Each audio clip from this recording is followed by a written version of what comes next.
kanjani? Hayi, kubi. Kubi.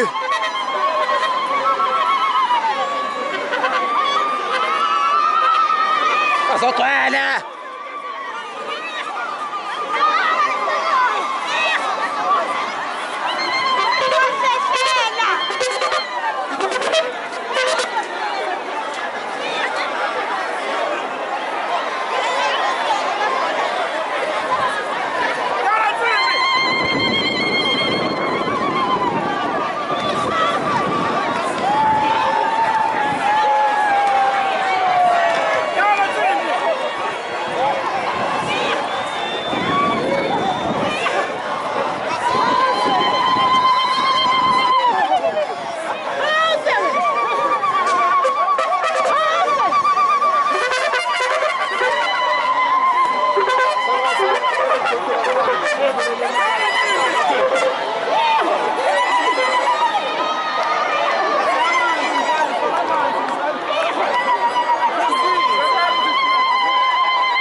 What's up, Brenda?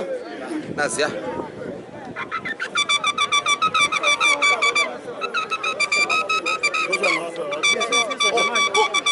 Pocha lo bafana sebumbu bakhanda bakhamthola amathibo sophuzanya ngwasebyano cha impela pocha nje ukubona nje kunjena insizwa amabutho wonke ahlangene yomhlangano njengenjwayelo nje ukubona sihlangene lana sizo kofihla induna yethu Mkhize induna yejana eyaziwa nje umhlaba wonke South Africa yonke usibona asikho kahle emoyeni ngangendlela ahambe ngayo kodwa ke ngoba uNkulunkulu besevumile shuthi wamthatha kodwa ke njengoba usibona njengamanje nje siyinsizwa sonke sila sesenkonzweni sizosuka la naye sizomthatha bese siyakwakhe egcikeni sombeko amabutho njengendwayelo sithi khona zonke insizwa ethintekile ngalombhemu khule bakhe ubuchwepheshe bakhe bokuhlanganisa insizwa sithi shwele wonke umuntu pocha lo ayibona.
AMABUTHO.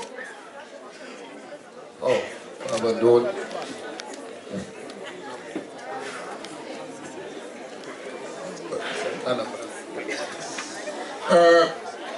Asibonge kakhulu AMABUTHO onke asethe afika lapha onke. Ngisaba nokulanda ukuthi awamaphi izwe lonke lilapha zonke induna ezilapha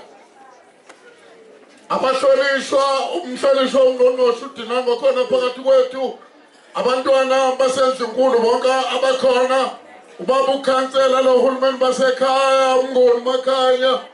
nabo bonke abahloniphekile ngenxa yesikhathi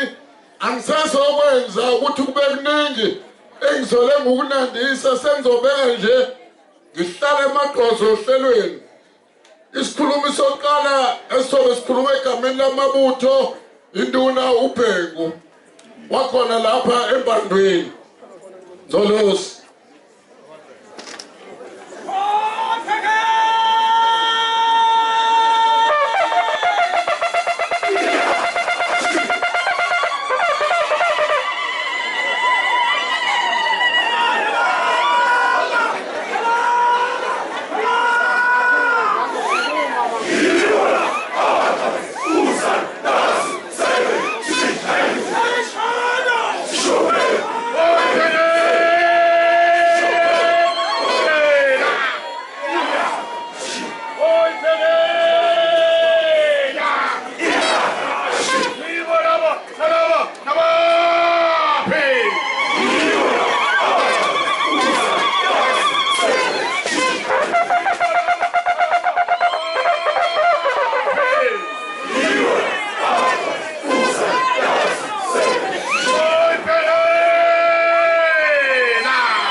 Nduna yami Mkhize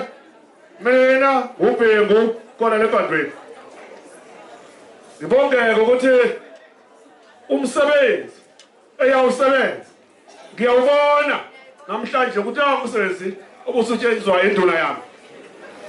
ngibonga kunina-ke bafowethu nonke njengoba liphelele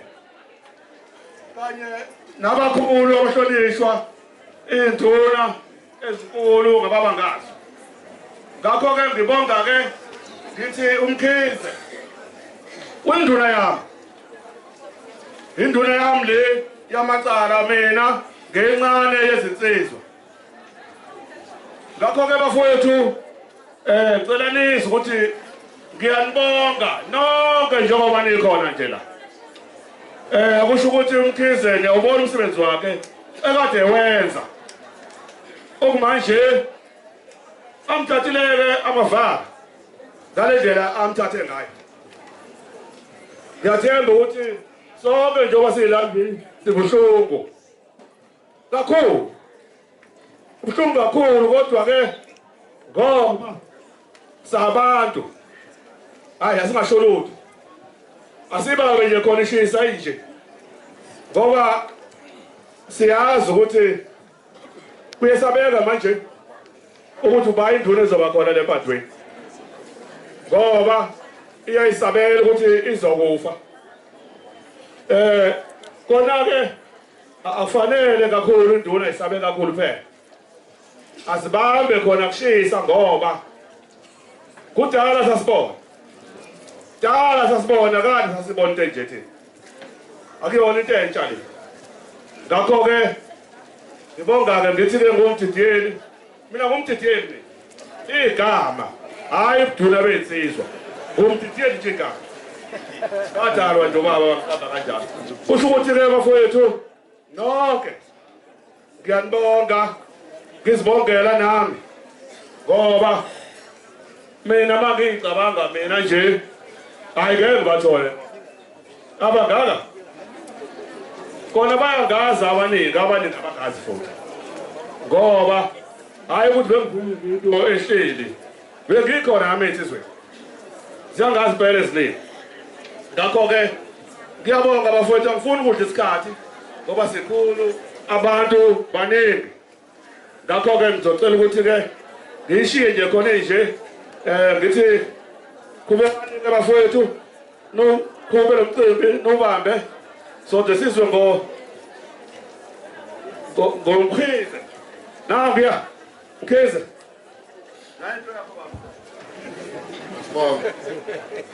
Siyabonga kakhulu baba Mdolozi ngokukhuluma nangekhanda khona ngithumayo la uthi abantwana abaphethe amafruit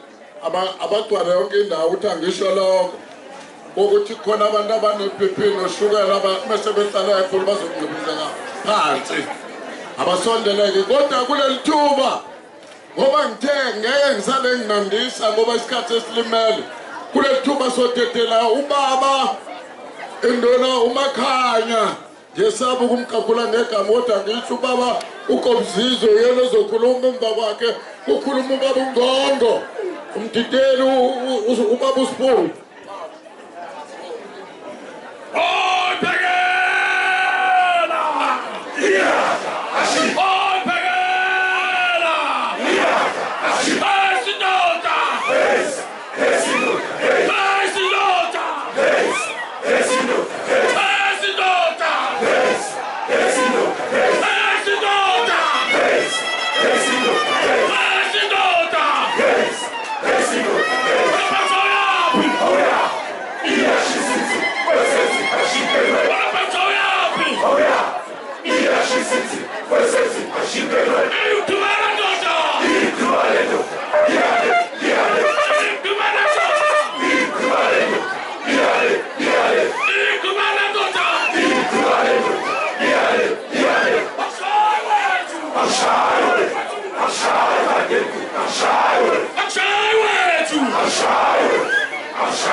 I swear in the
Adlala UHLANGENE sidlulisa amazwi enduduzo emndeni waMkhize sibhlungu kakhulu edevelela umfowethu into umuntu mina engakaze ngicabanga ukuthi ke ilanga yokukhuluma phezulu komzimba kamfowethu lolu hlanga besilaka oluhlonishwayo esizweni saseMBUMBULU noma ezweni lakwaZulu Natal noma eSouth Africa besilakhela ukuthi wonke abanye amakhosi angena amabutho afunde nakuthina kuba khona abafundayo siyathemba ukuthi nabanye abafundile Mkhize ke uyibekile induku ebanga Mkhize bewucomposer wamajado esihubisa amahuba amadala esasweza ukuthi awobaba sebancane sawafunda nathi manje ngomkhize kube negalelo elikhulu kabi mhlambe ke umuntu akagcizelela nje ukuthi kule insizwe esiyikhulisayo noma esikhula nazo ezinye siyagcizelela ukuthi abantu ababe kahle bayiphathe kahle bakhe imizi yakubo baganwe sifelwe nje kakhulu la abantu nje umuntu azoba necece emaduze nje kusazoba nzima kabi engeke ukhabazela. Ukhabazela waziwa umhlaba wonke kunejadu eladlalwa City Hall elidume umhlaba wonke mangolibheka uya kubantu abasebelibhekile bangaphezulu ka 2 million ledlalwa Mkhize nalensizwa yakithi iqhaza belibambile likhulu kakhulu njengoba ngithi ubaziwa nje ezweni lonke izolo induna yakithi undunankulu wakamakhaya khona insizwa bekhuluma nayo yeSANCO yakwaGumede ngenhlanhla ke ibiseduze ka former president umongameli uNcamalala wayesethi ke ngoba akazokwazi ukuphumelela simdlulisela amazwi enduduzo emndenini wakwaMkhize ngoba ukhabazela insizwa njengoba ngithi biyaziwa nje biyaziwa yonke indawo awukho la engaziwa khona no director general udokotela uNonhlanhla Mkhize naye uthe asodlulisa amazwi enduduzo emndenini zinduna saphesheya uthukela emkhanya kude neza semahlabathini nolundi ziyakhala isikhalo sezwe lonke esingazosheshe sidlule emhlabeni ukuthi silinyalelwe induna eyikhalifa kakhabazela ngeshwa ukhona enye induna naye kade ifihlwa ngithi ngalela sonto edlule udokotela uWalter Ngcobo nayo ngomunye webutho lethu bafe ngendlela efanayo yokudutshula kunesitafa ke esibe esingenile sokuthi amavaka asibulele abaholi bethu kodwa ke ngeke siyeke ukwenza izinto ezinhle futhi ngeke siyeke ukukhuluma abantu bengenzi kahle bakhona amasela antshontshe inkomo nisizoyeka ukukhuluma ngawo ukuthi ekani untshontshe inkomo ngeke siyeke noma uMkhize ngamshaya kodwa ngeke siyeke ukukhuluma izinto ezingalungile ezenziwa abanye amabhungu angikholwa ukuthi lento eyenzekayo into enziwa amabhungu alathi kodwa kunesihlava sikhona hayi labantu babhema iwunga noma bahlukumeza abesifazane ngeke siyeke ukukhuluma lezo zinto ukhabazela-ke yonto abesiyikhuluma naye mhlakwasa sishumayela ukuthi abantu abalunge bavuse imizi yakwabo benze kahle emhlabeni njengoba sithole ukuhlonishwa ngisho na indlunkulu nje lingeqhaza likakhabazela benalo sithi-ke lelizwe likamthani alingafi ngathi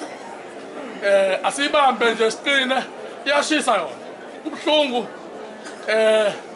angifuni ukuthi ngithi sikaze sidubele kubantu abathile ngoba sazi ukuthi ubani owenzeni ngasikhathini kodwa kubuhlungu kakhulu mekhona owaziyo akayibambeni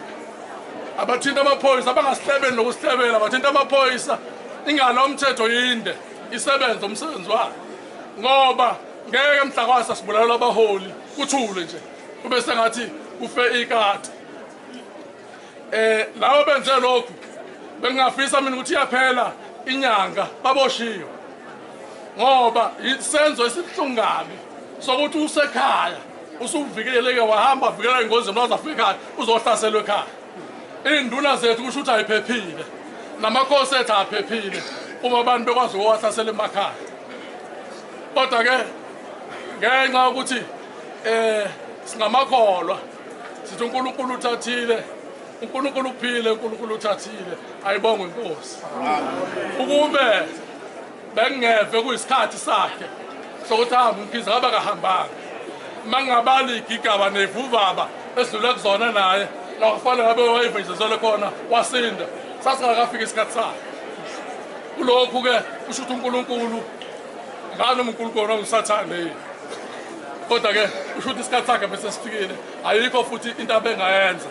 ngoba kube mhlawumbe besindile manje kusho ukuthi bebezophinde bamhlasele kodwa-ke egameni lomhlaba uhlangene iy'nsizwa zonke zaKwaZulu-Natali sithi akwehlangane ngehlanga mndeni waMkhize nazo zonke iy'hlobo nilale ngenxele Boyphekela!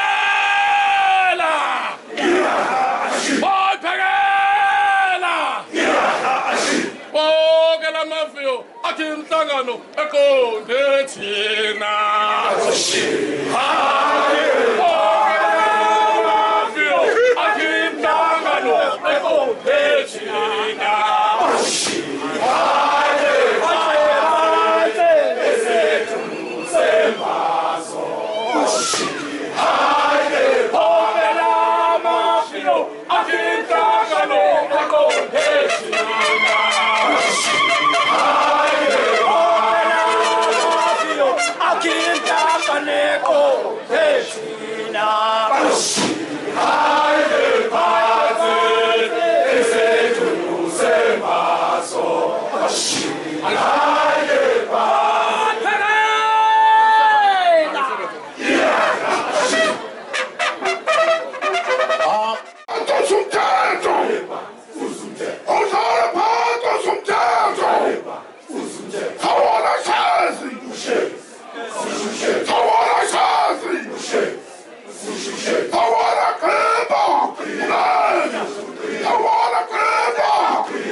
usakhulumile Mkhize cishe ukhuluma cishe waqeda njengamanje kuthiwa ngikhulume egameni lomkhandlu wasesimahleni ngaphansi kwenkosi ubaba ubuka isizwe Mkhize lapha ubaba umfowethu umngani wami ekade eyinduna khona kuyiqinisa ngasilifihle lelo ukuthi mina noSqumfe besizwana bengazi ukuthi masise emkhandlweni mengekho emkhandlweni uzobe ekobzizwe mengekho okobzizwe yozingela bengingeshoya lokho okube ukuthi uma ngimfuna ngingamfica ekhaya ngifonele labo bantu bobabili omunye wabo bengimthola khona kodwa njengamanje kuthiwa ke ngikhulume nje kancane ngomkhandlu mina uSqumfe empilweni yami ngiqala ukumbona ngo-1992 kwakuyicece kashange empandweni ngase ngizwile ngoSqumfe ngoba nami ngaleso sikhathi ngangiseyinsizwa ungabe ukuthi ngiphuphile nje futhi ngangilekho lokuthi akekho umuntu oyixoshayo emhlabeni kwathi mayihlangana iy'nsizwa ngambona noSqumfe kanti naye somehow wesezwile ukuthi ukhona unevadayi umfana kaMgojoyi ohamba noMgojoyi noSipho okwenzeka nje lapho kwenzeka umsizwa lo bobujwayele kodwa ekugcineni ngalelo langa mina noSqumfe saficana saxoxa kamnandi ngifuna ukukhuluma iqiniso njenganomtesa mina ngaze uSqumfe ngingakamboni ngimbonela ukuthi ngoxoxa kamnandi naye ngangazi ukuthi mangimbona kuyofanele sikhulume esiqede kodwa ngoba uNkulunkulu uyakwazi ukuhlanganisa izinto zakhe thina noSqumfe kusukela ngalelo langa sibonanile saxoxa kamnandi okuthe ngonyaka ka-2005 impandu yaba neshwa kwashona induna ubaba uMkhandi Shozi impandu yabe isikhuphula uSqumfe ithi akabe induna empandweni ngaleso sikhathi mina bese ngivele ngikhona emkhandlwini omkhulu wasesimahleni okhomba ukuthi uSqumfe sebekiwe induna empandweni wesezofica mina lapha emkhandlwini ngivele sengimdala khona nabanye obaba ungayinaki iminyaka ngafika ngimncane ngina-23 years uthe efika uSqumfe emkhandlwini-ke manje lekuthiwa ngikhulume ngawo wafika ngesikhathi inkosi undaba ezithu uzwenjani bayamazi abadala esethunguzela la ngiqale khona ubona amagalelo kaSqumfe uthe ngaleso sikhathi uSqumfe efika-ke ukube isefemini ngabe sithiwa yenyukhama kodwa ngabona lapho ukuthi hawu hey uhlaniphile lo muntu ngetata kangwadla amandla abantu mina futhi angisoze ngawadla bengibatshela abanye obaba ukuthi uyazi uSqumfe izolo ufike la njena niyambona yini ukuthi uyakhula isithi inkosi uKT hey wena mfana ubona lento engiyibona ukhulile uSqumfe bantu basekhaya ukhulile sikhona yonke imkhandli nefungu zayo zonke izizwe zineyinkinga zabo bonke abantu baneyinkinga zabo kodwa bengazi mina ukuthi uma inkosi sekwenzekile yangifonela ngoba nginayinhlanhla yokufoneleka mawumbana njengami ufonele kanjani yangifonela yathi wena fathayo othi makwenzeka usebenzela ngaseThekwini udrive uzila ngidrive ngempela ngifike enkosini yothi mayisiqedwe ukusho bese ngithi yabona ke manje indaba ezithi umuntu engikholwa ukuthi lento izolunga uSqumfe ithi inkosi uKT mlande nivatayo ngimlande uma uSqumfe ngisho ngathiwa beseplaneni ngimalile ukomzizwe ngababalade zingela nabo bebengelutho uma selithe izwi lenkosi uSqumfe yafuneka uSqumfe asuke esiphingo esuke la ePandweni eyesiphingo eyokulosela ingane zakhe ngimfonele mina ukuthi sifuneke enkosini athi kulungile impahla sengofika nazo ebusuku sinaleli item lethu wethi ngophela sesinabafazi athi hayi ummem sengomchazela ntambama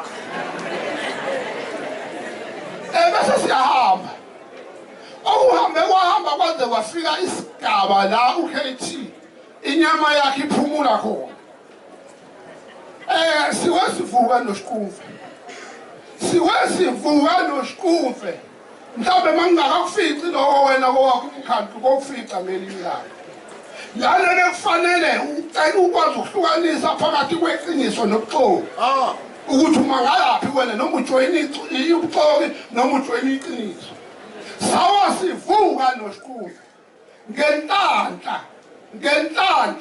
ngamandla kaSqumfe ngenhlanhla mina ngikhuluma namhlanje ngoba esethula njengoba abanye ngiyazi bakhuluma ngoba esethula wafanele sikhulume ngamnandi ngomuntu engasezwe ngingathi uthi animtsheni ngale phila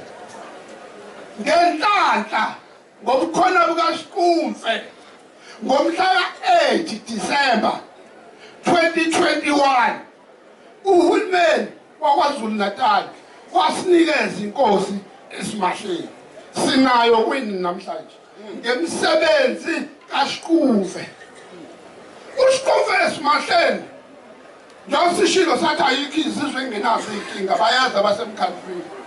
noma isiphi isigodi besinenkinga esimahleni besazi ukuthi uma sesithinta uSqumfe sesithinta okugcina futhi benginesiqiniseko sokuthi uma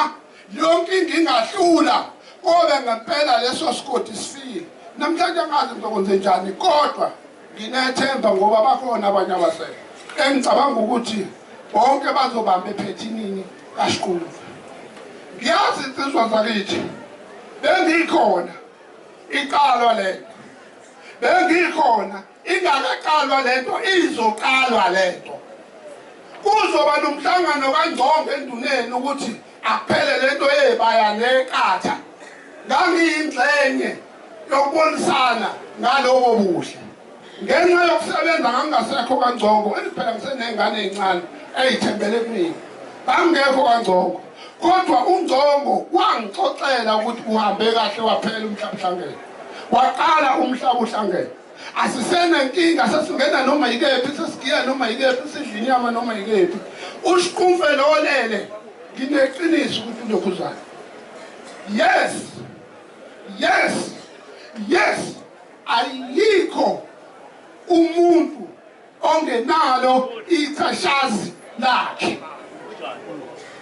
ngiyavuma ngabe angiphilile ekhaya mangase namhlanje ngimemeze ngithi mina nimbone nje uSqumfe bemhlophe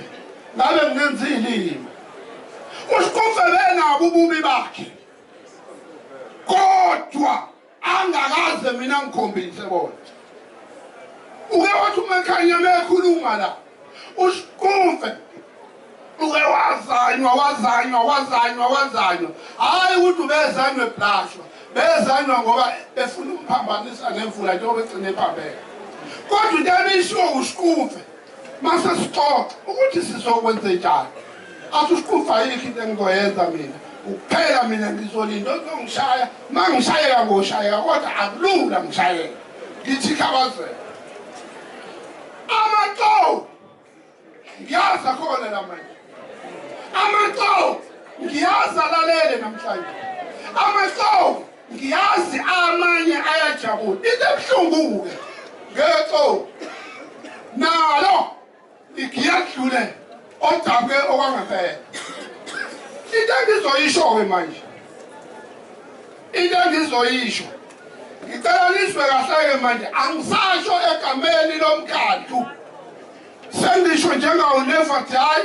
wakashange embumbulu owokuzalwa lembumbulu osenesiqiniseko futhi uhamba lembumbulu ngeke mina ngisahamba kulelizwe angakhile ngale ndlela ngathani icabanga ngakhe ngendlela ukuthi angikwazi ukuvele kusesengithi ngiyaqala Sitizwa zakithi omama obaba zintombi zinsizwa omkhulu nasi isicelo samzinye uSqumfe utshutshule ngomsombuluko emini lapha abantu baMkhize ababeka Mkhize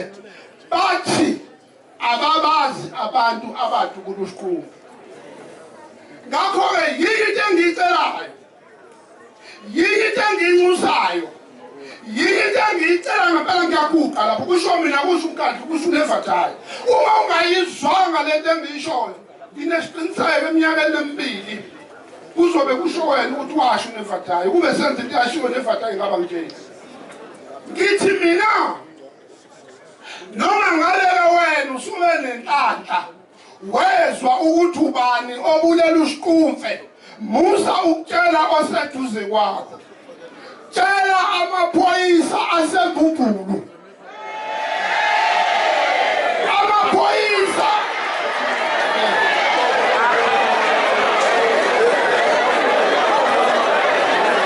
right samswile amaphoyisa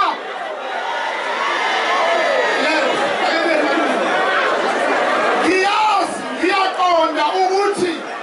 noma yini amaphoyisa la locally khona ayohlenzeniki ngizocela ukuthi one-information ngokufa kaSqumfe athintane nomasteshi kuphela ngoba ungabezwa bekhala kanje becabanga ukuthi ngiyaphela kusasa kuzothi mase kufanele yena afise ngathi amaphoyisa asengagijima kanti ngathi ngichaza mina ukuthi ungakhulumi nomuntu oseceleni kwakho ngokufa kaSqumfe khuluma namaphoyisa amaphoyisa akwazi ukukhuluma ngoba uzothola ukuthi mhlambe manje sebefikile ku-5 abantu ekuthiwa babulela uSqumfe kanti uSqumfe shosho akabulawa ngabantu abawu-5 amaphoyisa akafundele ukwazi ukuthi ahlunga kanjani ukuze kuphume iqiniso uthi ubaba uGomzizwe uyojabula uma kuphela inyanga abantu ababulela uSqumfe sebeboshiwe mina kube kuyangami bengizojabula uma kuphela isonto abantu ababulela uSqumfe sebeboshiwe kodwa njengoba ngithi njengamanje nombanje loyo alale wamphupha kabi ethi uyena obulela uSqumfe kuzoba inkinga ukuthola abantu ababulela uSqumfe ngiphinde ngicele futhi insizwa zakithi ayikho idraw ekufeni komuntu akusho ukuthi njengoba ningangotshani namhlanje njengoba kubuhlungu kangaka namhlanje asitheni thina umuntu obulela uSqumfe nathi sombulala ngoba ekugcineni ngisho singababulala babe u-15 noma babe u-20 noma babe u-100 kwasho isikhulu akukho la uSqumfe ezovuka khona akukho la ezovuka khona uSqumfe ngakho ngiyacela mina ukuthi asitetele umthetho uthathe indawo yawo siboshwe izinja ezibulele uSqumfe ngoba iphutha kuzokwenzeka bayalaza bomdabu lembumbulu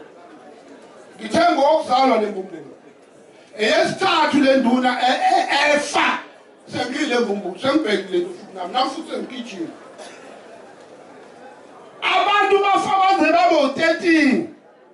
bonke masebefile hayi besaphila kuthiwa uyazi kubulawa ubani ubulawe ngephutha bebeqonda ubani akasabuyiseki lo muntu ofe ngephutha ngicela thina abafowethu kakhulukazi manje thina sesifundile amsoro ukhuluma uqiniso izinto sesicabanga namhlanje sicabangele eksasa asingathathi mawala ngodaba lukaSqumfe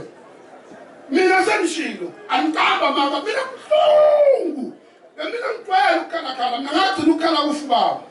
kodwa ngikhalile futhi kuSqumfe bekufanele ngikhala ngakho angicabanga ukuthi khona omunye umuntu ozothi usedinwe okudlula mina cha ngicabanga lokho ubuhlungu kunjalo uSqumfe unenhlanhla nathi insizwa ingangotshana zonke asibambisaneni ukufuna ababulali bakaSqumfe sibathathe siyobabeka phambi komthetho umthetho uthatha indawo yawo ngalawo mazwi ngiyabonga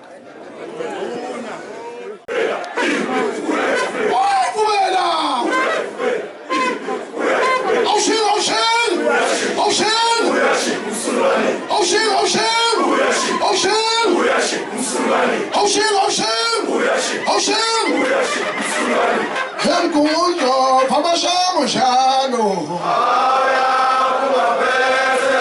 Embumbulu, Papa Shamo Shano Zu. Helitate ni mikondo. Mikondo. Wani babsele pesulo. Helitate ni mikondo.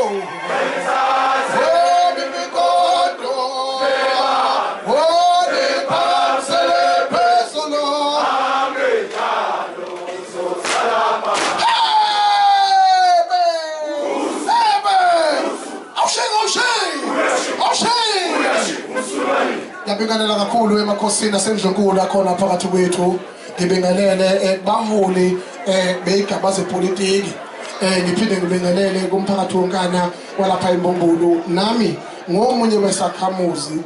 saseMbumbulu ngathi mangandisa igceke kababa ngaze ngafinyelela emhlabathini waseMbumbulu omhle kakhulu futhi ngiphatheke kahle amen kodwa ke njoba okade kukhuluma manje simlalele esho ukuthi akhoso kalanganasici cha induna yethu iqhawe lethu igagu lethu alibulawanga umuntu wedaba kuyoba umuntu nje owaziyo ukuthi behloseni ngeke nje kusuka umuntu eMozambique noma kusuka umuntu eKongo azobulala ukizwe kuyoba abantu abasuke bengahambisani nemmono kwangizwe nabantu abasuke benomona noma benihloso zabo nje ngokuthunywa abathize nabo abangenangqondo ngakho ke bakwethu ke sifolwe imbiza lensizwa ilele namhlanje ngiyayazi ukuyazi kwami ngokwesigaba sayo kuyangiphoqa ukuthi phinde futhi ngi-acknowledge namaqhawe akhona phakathi kwethu makhosi asendlunkulu imeya yasemkhambathini ekhona phakathi wethu namanye abaholi kanye nabathunyelwe ngqo ukuqhamuka endlunkulu kaZulu abakhona phakathi kwethu abathetheli bamabutho lokho kukhombisa izinga nomgagu nobuqhawe bakhe okakhabazela njoba ekhona lapha sizomfihla endlini yakhe yokugcina amazwi nje ami njengopresident wamabhinqa mafushane kakhulu futhi bancane njengomongameli wethu ngikhuluma nje into eyodwa yokuthi ngijabula kakhulu oqala ukubona ingane yendawo ekhulelela ekwazi ukungithethisa ngisho igodi eyithize engayibizi kahle ewungqongqoshe futhi ebelokhu iba khona kokuhle abe khona nathi ekuthi siyabonga kakhulu mfokaDlomo siyabonga kakhulu uDokotela ngoba jove exam namhlanje sabajove siyabonga kakhulu siyakhala manje ayikhala bakwethu mfoka Makhanya ngihlala ngikuthinta ngathanda igama uyihlomkhulu akunikeza lona ukuthi ukhombisizwe sonke isizwe siyagoba mntaka baba mawudidiyela namhlanje ngiyibuthe endlunkulu eMbumbulu ngenxa yokuthi ibutho eSouth Africa ethiwa ibutho kwaZulu angikhulumi ngendaba umhlangana mhlatho wazanayo ngoba sabhude emfulelo wodwa siyazi ukuthi sakha masibhunyo stiwani bethu wahlangana mhlatho wazana ngikhuluma ngebutho mina sembumbulu kuphela ukwazulu yonkana jene alikho elinye ibutho edlula leli sibutho utshalwa yimi mina ngaphesheya kwathukela zithithiyelwa inangu ugobe zizwe umfuka amakhaya ziyagobe zizwe kunjalo nje akho-ke njengamanje sizobeka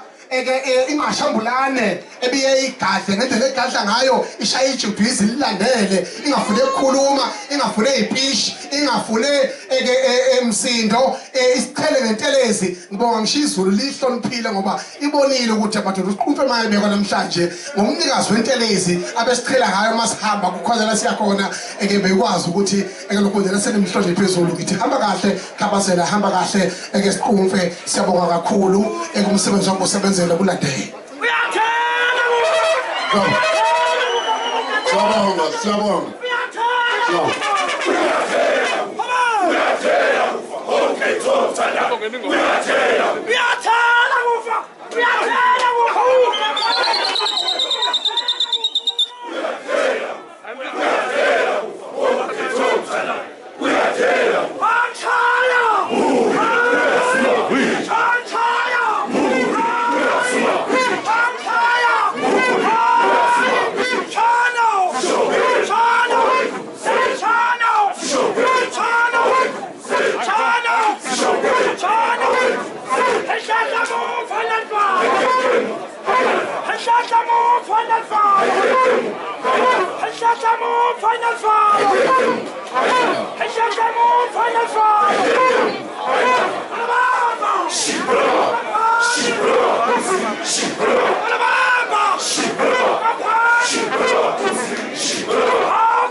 Iyashisa